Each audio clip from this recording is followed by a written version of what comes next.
नमस्कार दोस्तों, easy education for exam 2 channel से मैं अभिषेक शुक्ला आपका स्वागत करता हूं। दोस्तों, आज के इस वीडियो में हम आपको बताने वाले हैं कि संस्कृत में जिस तरह से हिंदी में संज्ञा, सर्वनाम, क्रिया, विशेषण आप पढ़े होंगे, उसी तरीके से संस्कृत में भी संज्ञाएँ होती हैं। ठीक है, यह video TET, super TET, C TET, REET, MP TET, H TET सभी के लिए बहुत ही महत्वपूर्ण है और ऐसे भी जो सामान्य पढ़ने वाले छात्र हैं उन छात्रों के लिए भी बहुत ही महत्वपूर्ण है। तो सभी लोग इसको देखें, वीडियो अच्छी लगी तो लाइक करें, फिर दोस्तों में शेयर करें और चैनल पर नए हैं तो चैनल को सब्सक्राइब करना ना भूलें।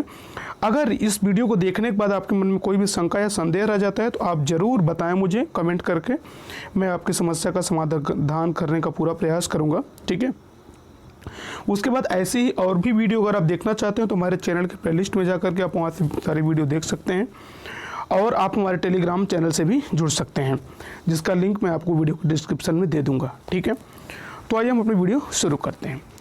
यहाँ कुछ संज्ञा शब्द हम आपको बता रहे हैं। जैसे देखिए, अकारांत संज्ञा शब्द, जिन शब्दों के अंत में संज्ञा क्या होती है, सबसे पहले तो हम लोग ये जानेंगे कि संज्ञा होती क्या है। तो संज्ञा की परिभाषा होती है किसी व्यक्ति, वस्तु, स्थान, भाव अथवा प्राणी के नाम को संज्ञा कहते हैं। या आप एक लाइन में अगर आप कहना चाहें तो सभी नाम, जितने भी नाम हैं वो सब संज्ञा कहलाते हैं। ठीक है, तो किसी व्यक्ति, वस्तु, स्थान, भाव या प्राणी के नाम को संज्ञा कहते हैं। अब आपको समझ में आएगा कि संज्ञा क्या होती है। किसी का जो नाम होता है ना, व्यक्ति का नाम, वस्तु का नाम, स्थान का नाम, भाव का नाम, प्राणी का नाम, ये संज्ञा होता है। जैसे राम, श्याम, वाराणसी, मोहन। ठीक है, अब देखिए अकारांत शब्द, जिन शब्दों के अंत में अ की ध्वनि आए उन्हें अकारांत शब्द कहते हैं। ठीक है, जिन शब्दों के अंत में अ की ध्वनि है उन्हें अकारांत स्वर कहते हैं। अब अकारांत पुल्लिंग शब्द कौन कौन से, तो इसमें भी वही चीज़ है, वे शब्द जो पुरुष जाति का बोध कराएं तथा जिनके अंतिम शब्द में अ की ध्वनि है उसे अकारांत पुल्लिंग शब्द कहते हैं। जैसे राम, देख पा रहे होंगे आप ना, राम, एक मिनट, जैसे राम, बालक। ठीक है, तो इस तरीके से यहाँ पर आप देख पा रहे हैं। ठीक है, जैसे देखिए, राम, बालक, छात्र, अध्यापक, वृक्ष, वानर, सुत, मयूर, गणेश, देव, जन, जनक, सुर, इंद्र आदि, ये सारे के सारे शब्द जो हैं वो अकारांत पुल्लिंग शब्द हैं। अकारांत पुल्लिंग शब्द के जो रूप चलेंगे वो राम के समान चलेंगे। अगर आप एक रूप याद कर लेते हैं अकारांत का तो उसी तरीके से सारे रूप चलेंगे, आपको बाकी रूप याद करने की ज़रूरत नहीं है। केवल एक रूप अगर आप याद कर लेते हैं तो सारे रूप आपको ऑटोमेटिकली याद हो जाएंगे। ठीक है, इस तरीके से ये आकारांत शब्द हुए। अगला देखिए, इसके बाद है आकारांत। आकारांत मतलब जिन शब्दों के अंत में आ की ध्वनि है उन्हें आकारांत कहते हैं। आकारांत स्त्रीलिंग शब्द, ये आकारांत जो शब्द होते हैं ये ज़्यादातर इंग्लिश स्त्रीलिंग में आते हैं। ठीक है, ये ज़्यादातर स्त्रीलिंग में प्रयोग किए जाते हैं। तो वे शब्द जो स्त्री जाति का बोध करें तथा जिनके अंतिम शब्द में आ की ध्वनि है उसे आकारांत स्त्रीलिंग शब्द कहते हैं। जैसे रमा, बालिका, छात्रा, अध्यापिका, लेखिका, सीता, सुता, राधा, भार्या, सुषमा, लता, कांता, बाला, कोकिला आदि। अब ये जितने भी आकारांत स्त्रीलिंग शब्द हैं इनमें से अगर किसी एक शब्द का रूप आप याद कर लेते हैं, जैसे रमा का रूप याद कर लिया आपने या लता का रूप याद कर लिया, तो कोई एक रूप आपको बस याद करने की ज़रूरत है। बाकी सभी जो आकारांत शब्द हैं, आकारांत स्त्रीलिंग जितने भी शब्द हैं, सभी शब्दों के रूप उसी लता के समान चलेंगे या रमा के समान चलेंगे। तो इसमें किसी एक रूप को आप याद कर लीजिए, बाकी रूप आपको ऑटोमेटिक याद हो जाएगा।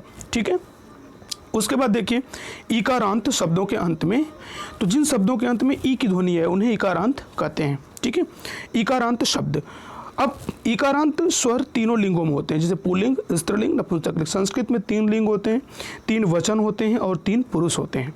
ठीक है, जिसमें हाँ, पुल्लिंग, स्त्रीलिंग, नपुंसकलिंग शब्द में अ की ध्वनि है। ठीक है, तो उसे अकारांत पुल्लिंग शब्द कहते हैं। जैसे पुल्लिंग देखिए, अकारांत इकारांत, हाँ, इकारांत स्वर तीनों लिंगों में होते हैं। इकारांत तो स्वर जो होते हैं वो तीनों लिंगों में होते हैं, पुल्लिंग में भी, स्त्रीलिंग में भी और नपुंसकलिंग में भी। पुल्लिंग में देखिए जैसे मुनि, कवि, ये क्या है, इकारांत है, इकारांत पुल्लिंग, मुनि, कवि। ठीक है, ये इकारांत पुल्लिंग हो गए। इकारांत स्त्रीलिंग में मति हो गया, गति हो गया, छवि हो गया। ठीक है, बुद्धि हो गया, ये इकारांत स्त्रीलिंग हो जाएगा। ठीक है, उसके बाद वारी, इकारांत स्त्रीलिंग में, इकारांत नपुंसकलिंग में आपका वारी शब्द आ जाएगा।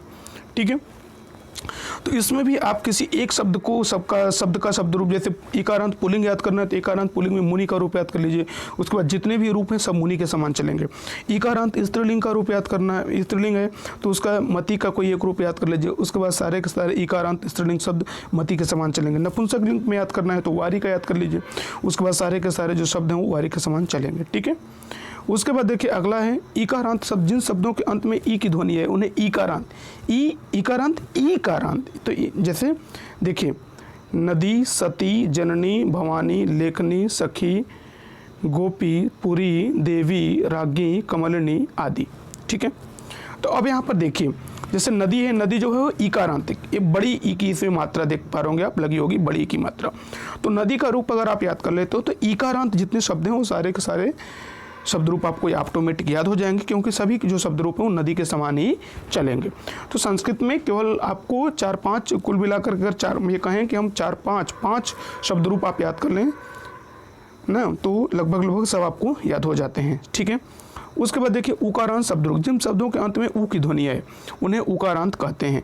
उकारांत शब्द पुल्लिंग तथा नपुंसक लिंग दोनों में होते हैं, जैसे साधु, गुरु, प्रभु, तरु, जंतु, बाहु, इंदु, परशु, विधु, शंभु, रिपु, वायु, ये सब क्या है, ये जो है ये पुल्लिंग शब्द हैं। साधु, गुरु, शिशु ये पुल्लिंग हो गया।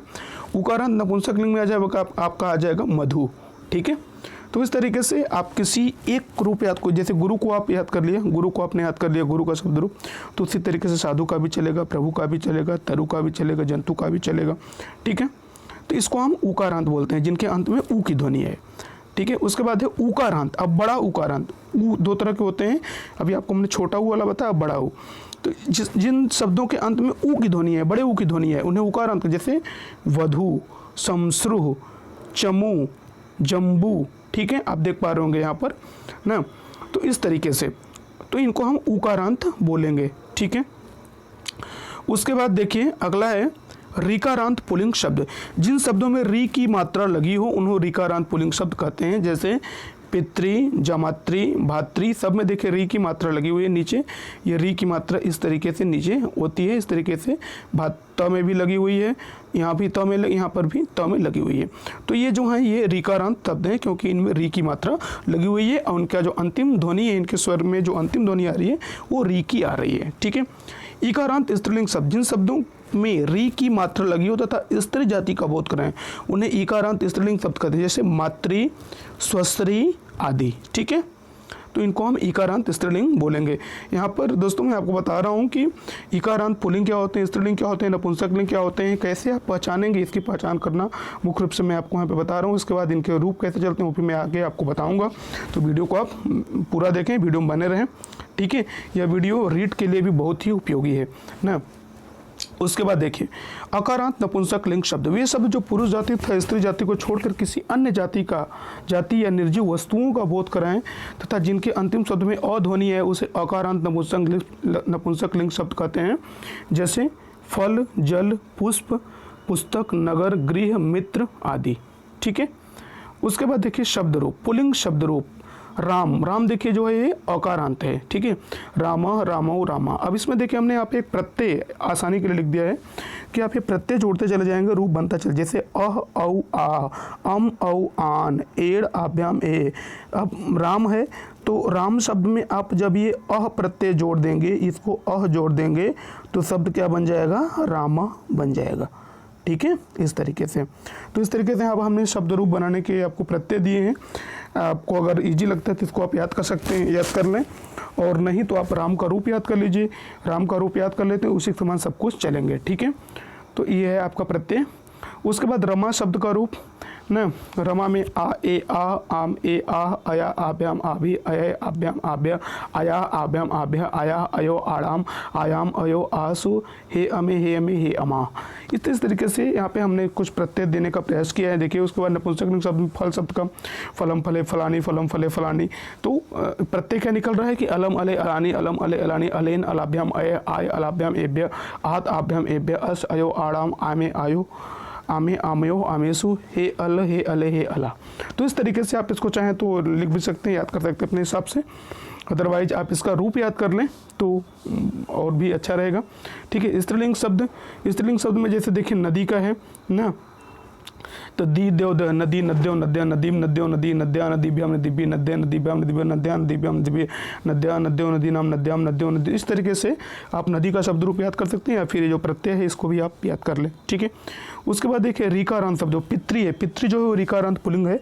पिता पितरो पितरो पितरम पितरो पितृन पितरा पृथ्व्याम पृथ्वी पितृ पृथ्व्याम पृथ्व्या पितु पृथ्व्याम पृथ्व्या पितु पितरो पितृणाम पितर पितरो पितृ हे पिता हे पितरो हे पितृ। ठीक है, उसके बाद ऋकारांत स्त्रीलिंग शब्द में देखिए मातृ है, मातृ है, मातृ मतलब माता होता है। ठीक है, माता मातरो मातरा मातरम मातरो मातृ मात्रा मातृभ्याम मातृभ्य मात्रे मातृभ्याम मातृभ्य मातु मातृभ्याम मातृभ्य मातु मात्रो मातृणाम मातरि मात्रो मातृसु हे माता हे मात्रो हे मात्रा। ठीक है, उसके बाद उकारांत पुल्लिंग शब्द में देखिए जैसे गुरु है, गुरु गुरु गुरु गुरुम गुरु गुरुन गुरुणा गुरुभ्याम गुरुभि गुरुवे गुरुभ्याम गुरुभ्य गुरु गुरुभ्याम गुरुभ्य गुरु गुरुवो गुरुणाम गुरव गुरुवो गुरुस हे गुरु हे गुरु हे गुरुआ। ठीक है, इस तरीके से आप इसको याद कर सकते हैं।